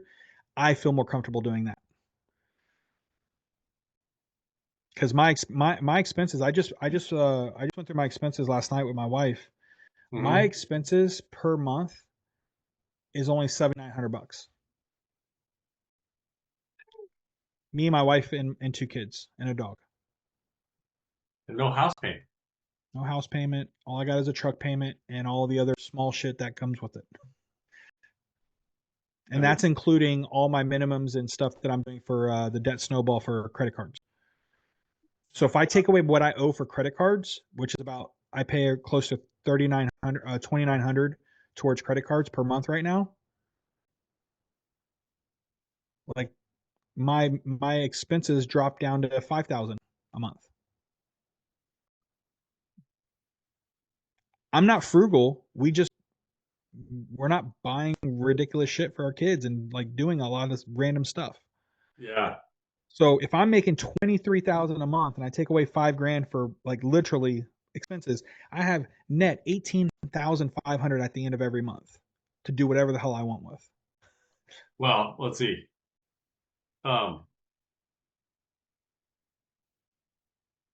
Would you say 23,000? Yeah, if I had 500 members at $47 a pop, I'd make $23,000 and some change from monthly recurring community. And if my living expenses across the board is only 5 grand a month, I'd be left with about $18,000 at the end of every month to do whatever the hell I want with. 12,500 after 12,250 after taxes. Yeah, I screw taxes. They're not going to be here. They're going to be gone. But yeah, I know what you're saying. I'm going to get it all routed through. At that point, after the first couple months, the first thing I'm doing with that large chunk of money is I'm getting a tax expert, and I'm saying this is what I got rolling, and I need money. I need my money protected, and I want to pay $0 at the end of the year. How do I do it? Yeah. Because I can still use that money. I just have to use it for the business, and I can totally do that. Yeah, exactly. But if I'm doing that kind of damage, like I'm thinking of it right now. If I literally just had 18.5 sitting in the bank right now at the beginning of the month, I just paid all my expenses. I'm getting into a crypto thing over here. I'm buying small assets. I'm lending out money for real estate deals that I'm a part of that I can have that money making money, right? I've got a long-term yield Roth IRA savings plan from both my kids. I'm funding that for the full year right away. Boom. Off of 1 month's payment, right? That's going to compound for them. So that's generational wealth being built for them every single year off of one monthly recurring revenue program, the Yeah. leftover of 1 month. And I probably still have another 5 to 10 grand left over after that. I'm like, okay, We're going to Vegas. Yeah. We're gonna go to Vegas. Like, oh, we're gonna get a jet ski. I don't know. Like, what do I gotta spend this money on? Like, it's burning a hole in my pocket. I'm like, I got so much money now. That's why when, like, it's not that I wouldn't want to be at 230 grand a month in monthly recurrings. I just feel like I could still get to that doing other things and not have the pressure of 5,000 people expecting me to show up and do all this stuff and build this thing and the bandwidth and the expectation and the stress and like, oh, I canceled a call today. Now I've got 5,000 people upset with me. Right. I got 500 people upset with me because I didn't show up to the call on time. I didn't answer their question. They're upset. Their life's miserable. I've run groups before. I know how it is. It's like you're even at like $50 a month is a low level person coming in to a degree, Uh-huh. and it can't make everyone happy. But I'd rather do 500 and only have to worry about 50 people really taking advantage of the calls. Right. So, but that's the goal. So now that my beard's coming in, I'm gonna go fire off that YouTube VSL and start running numbers to see if I can get the right conversions off of paid ads. Because that's because right now I'm not promoting or I'm not marketing. I'm not doing. I haven't done anything in my role. Like I've been so busy. Like my weeks have been crazy. It's Yeah. good. We brought on a big name. I think I might have mentioned this before, but we got Pace Morby on. He's a client of ours now, so we're getting Wow. Pace Morby on contract on podcasts. Um, Cool. but I've done zero effort marketing to try to drive people to the community. Right.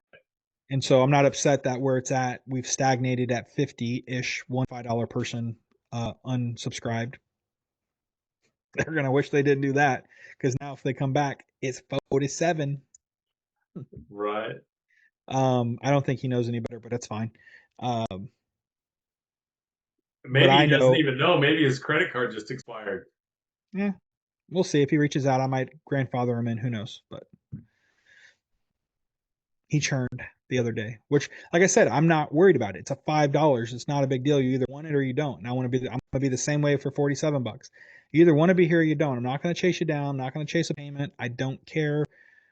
I want the people that enjoy it, that get value from it. They're going to stick around. They'll be here, whether they've grandfathered in at 5 or they come in at 47. It's a hell of a steal to sit down again, right? Like,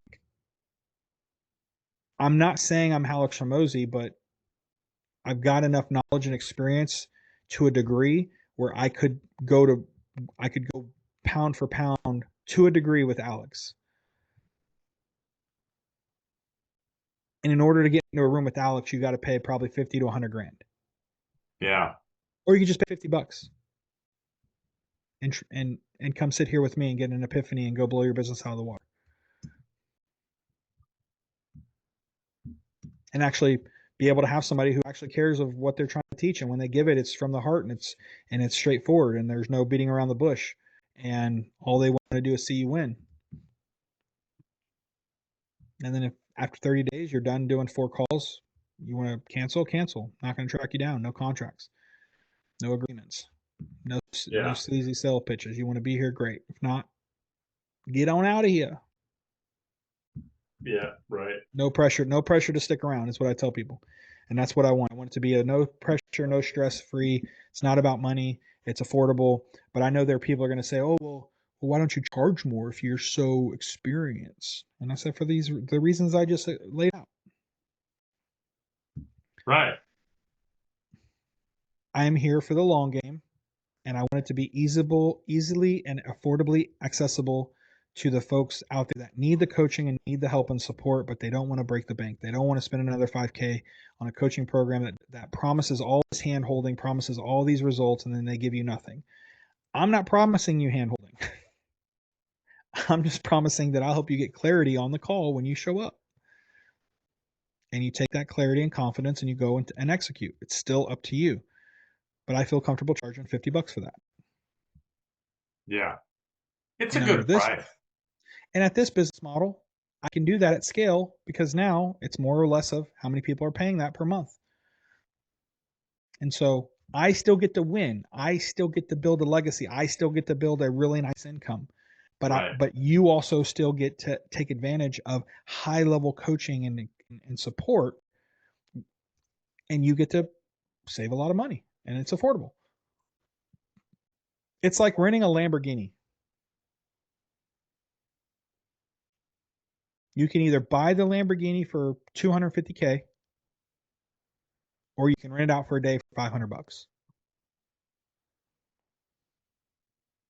Yeah.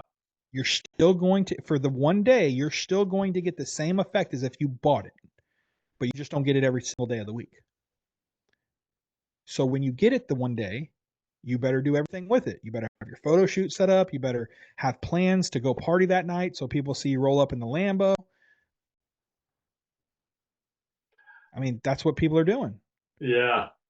But you get the same effect. You get to pump your chest out a bit because you still spent $500. It ain't cheap. But I'm doing the same thing. You get to get Lamborghini style support, coaching and support, as if you own, like if you're paying 5 to 10K for a coaching program, but you're getting it for fraction of the price. Hmm. So That's thinking. Just thinking about all the different, because I've got training that I've done on social styles, different social styles, um, then sales strategies. Uh, Mm-hmm. so like the social styles, that would go under relationship building. Mm-hmm.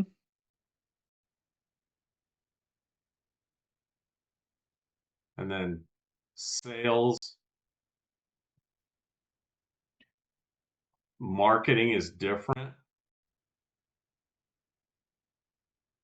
Relationship building, sales, marketing.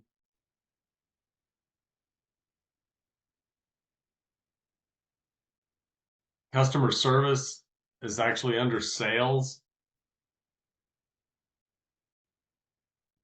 Customer service would be more under fulfillment. Well, see, I would put, I would connect them. I mean, it would be its own category, but it would, if I drew a tree, it would be under sales. Yeah, I think it's like, I think you might have one for like sales and marketing should be under one, right? Like you'll have an umbrella. I know you have sales and marketing, and a lot of people say, well, it's two different words, so it should be two different programs or two different departments when they should be the same, right? Well, You can't should do it? sales. Because should it be the same? Because Well, you can't do sales marketing, without marketing. You can't do any sales without marketing. right? And you can't do any. And you Well, can do marketing, your but if your marketing is marketing, worthless. Your marketing is worthless without sales. exactly, So even though they're at the hip, if you have a sales mindset, you're going to miss marketing. from an organizational chart build out internally, that's why I Mm-hmm. would say they live underneath the same umbrella, and customer service would live under marketing slash sales. Like, Right. but I still believe, because I come from a deep fulfillment standpoint, that's customer service. That means customer service means they've already bought something. They're already they're being served, and we're fulfilling on whatever that is, even if it's a digital product, right? Yeah. So customer care, that's like, fulfillment is absolutely separate from marketing and sales. Fulfillment is. So even if the fulfillment is a digital product, that's why I believe customer success, customer care, customer support, more like customer care would live under fulfillment, in my opinion. Um, Now, there might be I a front facing customer support, someone who hasn't done business with us before, but I would argue that that could still be handled by someone in customer care under fulfillment. okay. And if they want to escalate to purchase a product, they would escalate it to the sales team. But like, so my question back with you would be is like, building out the org chart, what is your reasoning and why you would want the customer sales? Like, what is that customer support role going to tackle? What is their main goal? Their main goal is to solidify the effort resulting from sales. And when you say solidified, you mean like them getting results? Like customer service, like when somebody gets a customer service call, it's usually not to hear a testimonial, Correct. a positive thing. Yeah. So, So I'm thinking of it like traditional customer service, right? You go walk into Walmart, you bought something, you want to return it, or you had a problem or default, it was messed up. You go to customer service right, after the sale happened. right, You walk into Walmart, you're like some staff person in the back treated you wrong. You go to customer service to complain. You haven't bought anything yet. You just walked into the store. You still go to customer service to complain. So yeah, the primary goal of customer care would be to fulfill and nurture people who spent money with you, but those same folks could still take people who are like calling in for generalized questions. And then if there are generalized questions that are geared more towards sales, then that customer care person would have the SOP and understand, okay, this is more of a sales thing. We need to send you to a sales representative. And sales folks would be in charge and responsible for answering those questions because it could lead to them now selling them and getting them to sign up. right. So the customer service folks need to have a sales mindset to move through the objections and reclose. If that will be part of their responsibility, which is to re-upsell, reclose, and sell products. But then in that case, they're not, like, it's a hybrid role. It's not customer care. I mean, it's labeled customer care, but it's really just an undercover So, salesperson. okay, so define customer care. What is the outcome of that interaction?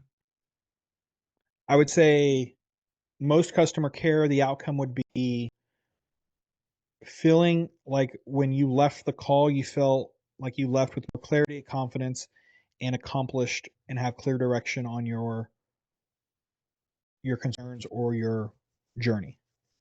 Because most people are calling or going into customer care because they have some sort of concern.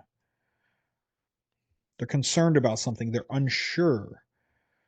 They're not clear. They're not confident about the product and about the service. Or they run into a blocker. Hey, I'm trying to log in. I can't get in. I got the email, but the password with the email doesn't work. I need help. So the goal would be for the customer care person to look at the profile, look at everything that's going through it, reset the password. Hey, give it a try. Oh, I'm in. Perfect. Anything else you need from me today? Nope. All right. Have a blessed day. Boom. Gone. Customer left with high level care. They got the problem solved and they left.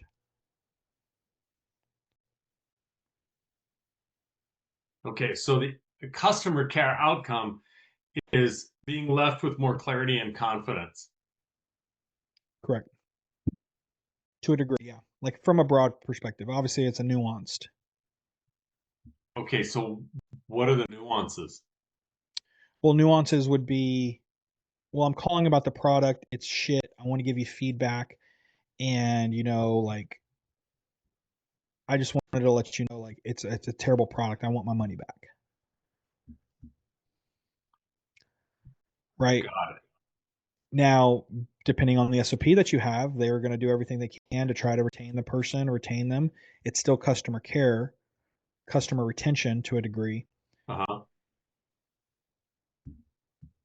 but they're going to leave the call with clarity and confidence. Either they're going to leave with knowing that their membership has been canceled, or that they're locked into a 6-month contract because that's what they signed. Right. And there's nothing you can do about it. And we're here to help and support. So we're here to support, but until your contract runs out, we apologize that you're experiencing this. Our goal is to not, our goal is to turn that around. So you leave today's call with clarity and confidence on how to use our platform, our services, or whatever the right way.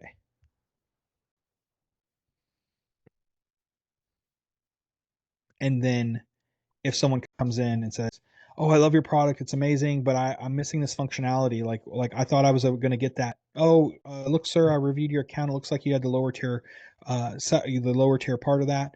In order to access that part of the software or that part of the service, you would need to have this tier. Is that something you would like to do right now on the call? Great. Boom.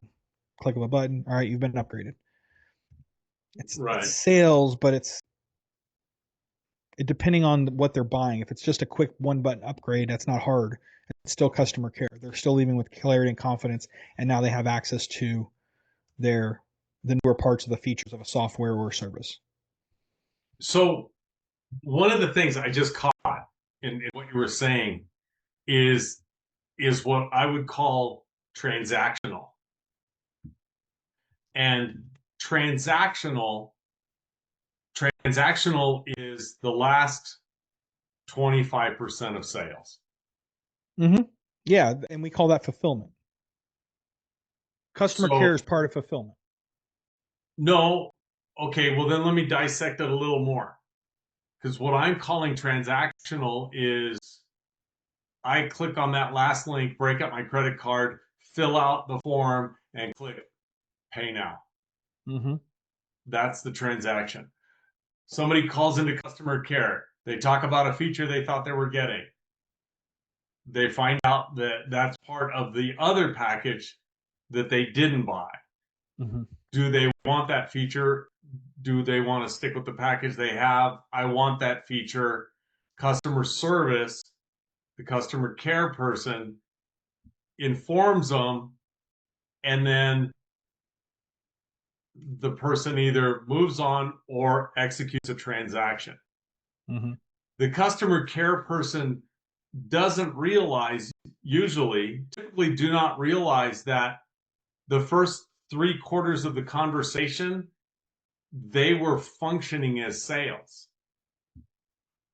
Because you build trust and rapport, you take them through an offering, you close, and then that customer is, or that prospect becomes a customer. When there's an issue and they call customer care, that person that was a customer has now become a prospect again, and the customer care person takes them through that first 75%, leads them to the transaction.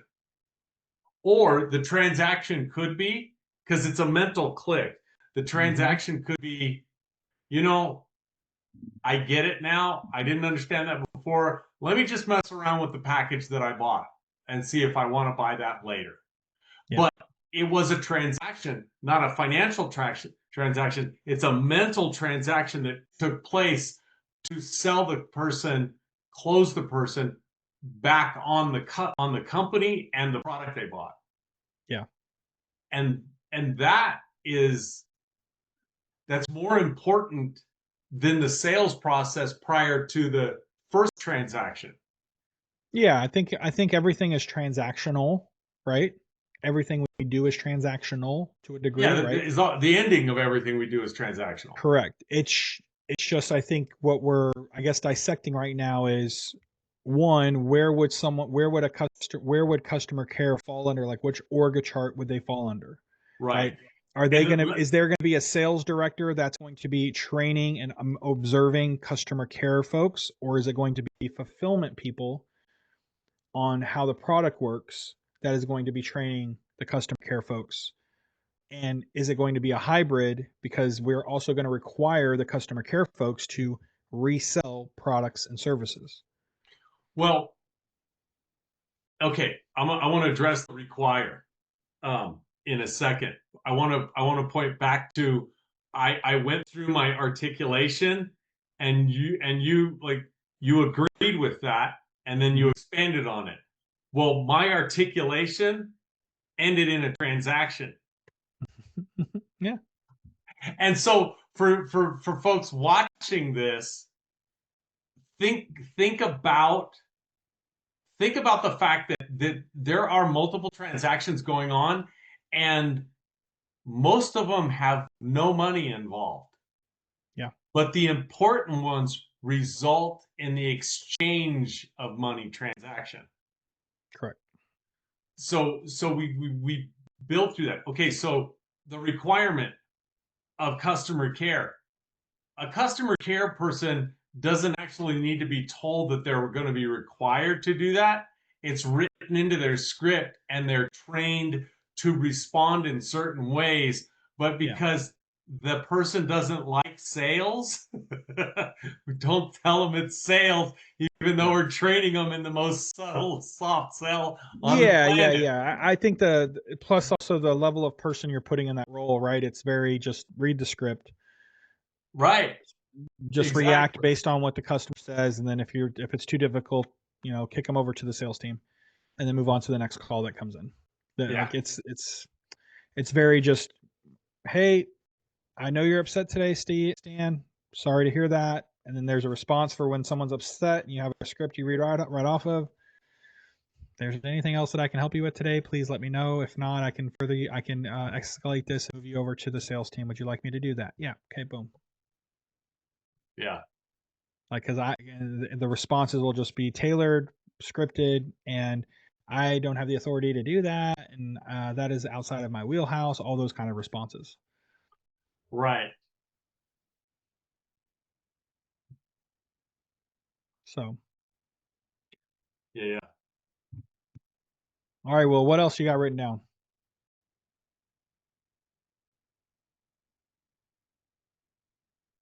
Mm,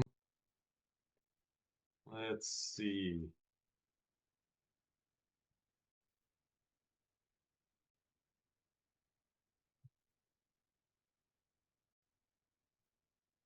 Oh, um, how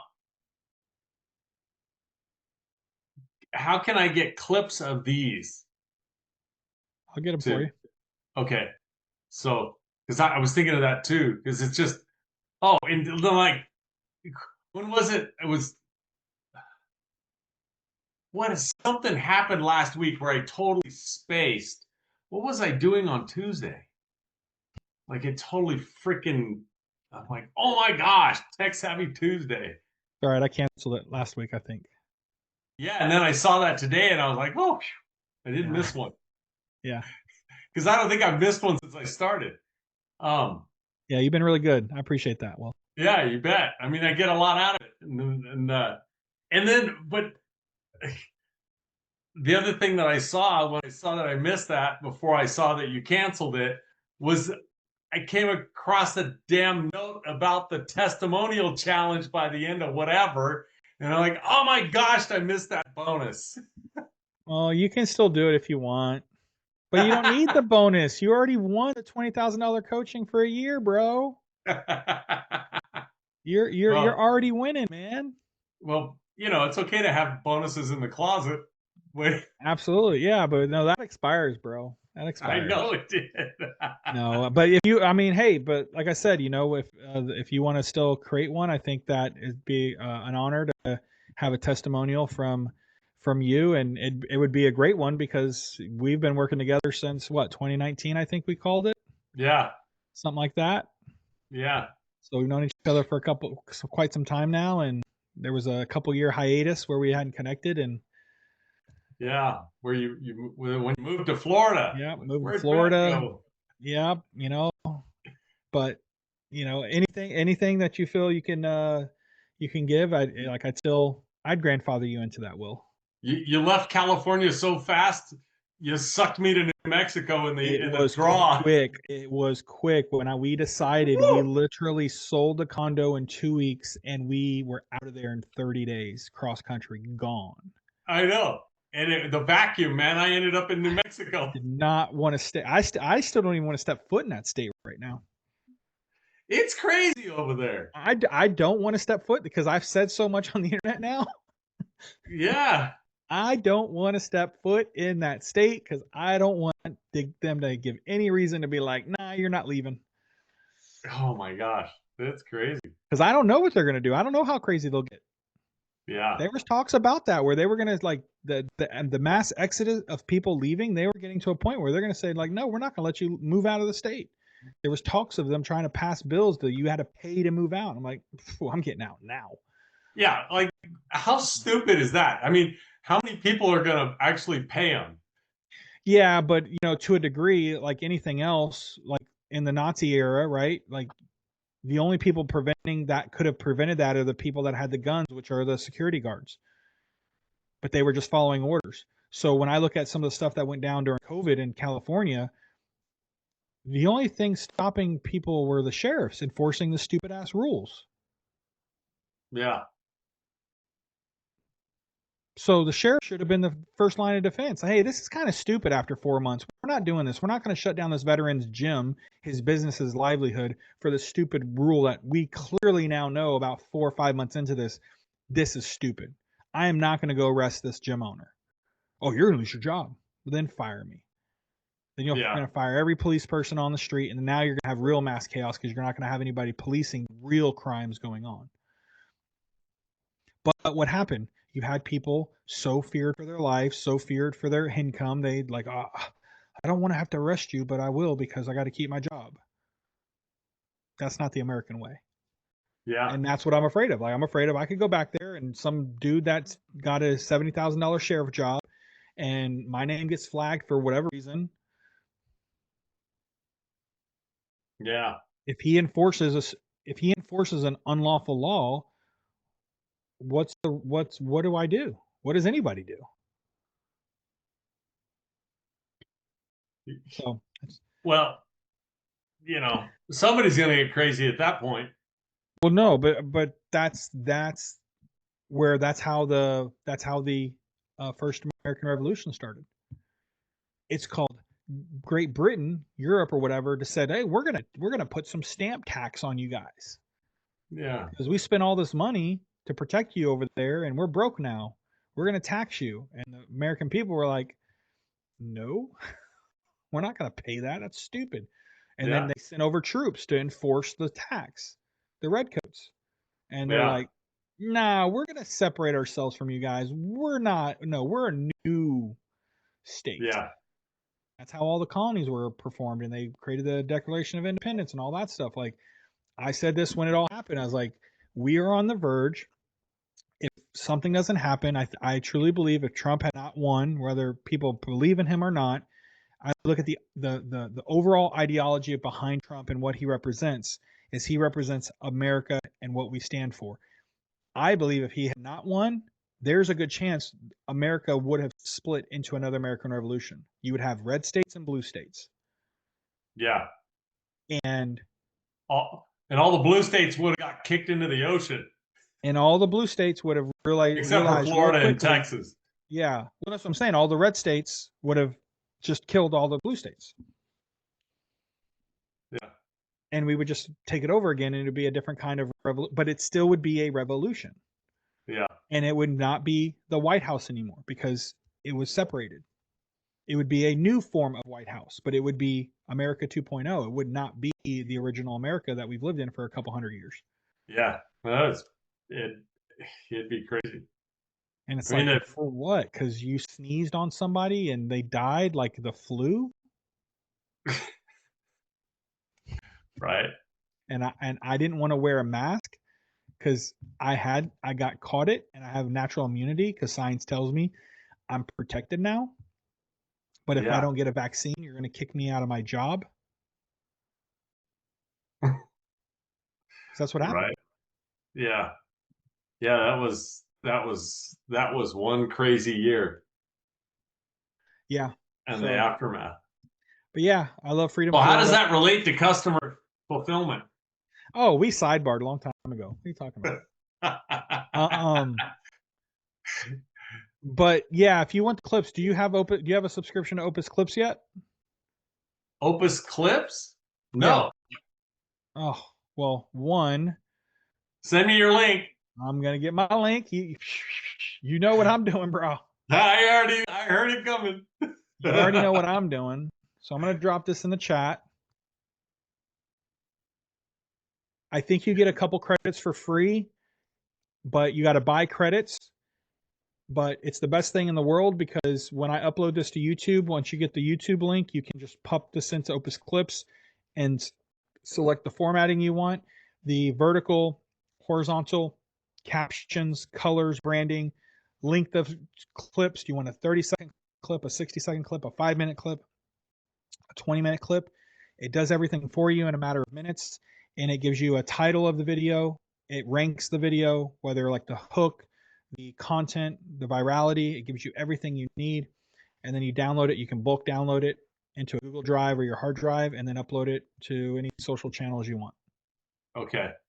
Hands down, one of the best tools for a solopreneur if you don't have someone on your team. And at the same time, Will, this is also a great tool for you for your services, tying it back into your original offer. Right. You can produce thousands of clips from the long form content you have your clients create.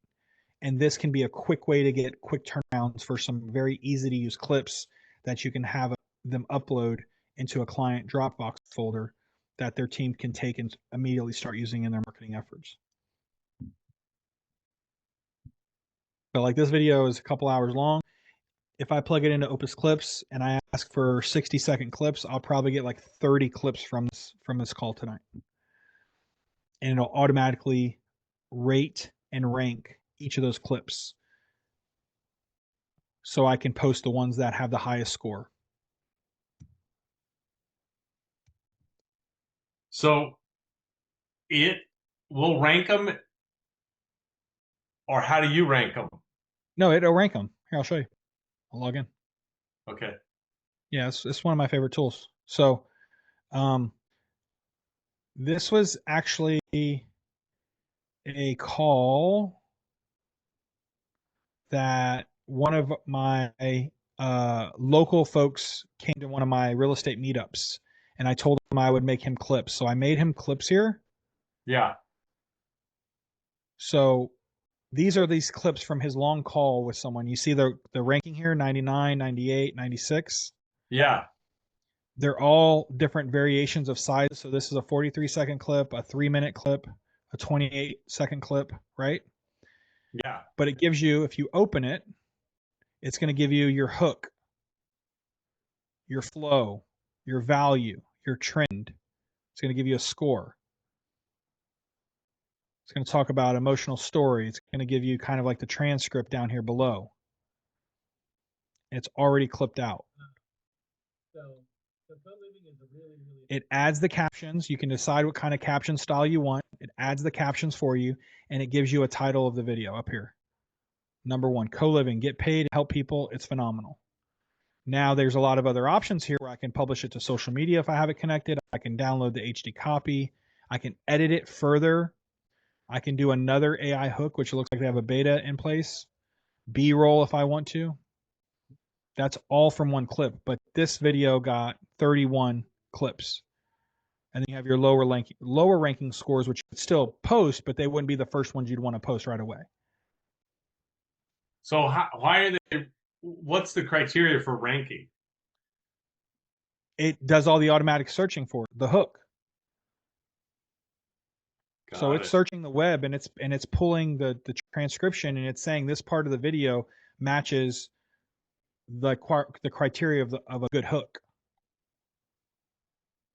Got it. Okay. And so if I go to another video that I've done in the past, right? If I look at my projects here, let's see what this project is. Okay, that's an old project. There's a lot of ones in here. Let me go to something that's more new. Nope, it's a shorter one. Normally it has really good thumbnails, but all my thumbnails don't look like they're working.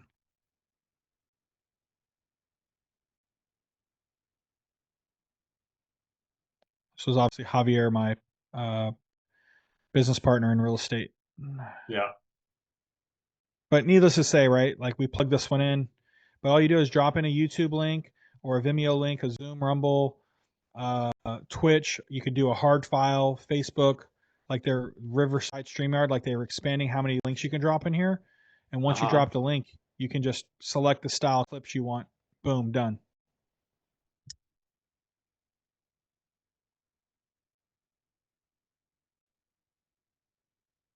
Plus, I want to get rid of. I can like get rid of some of these old projects to remove storage.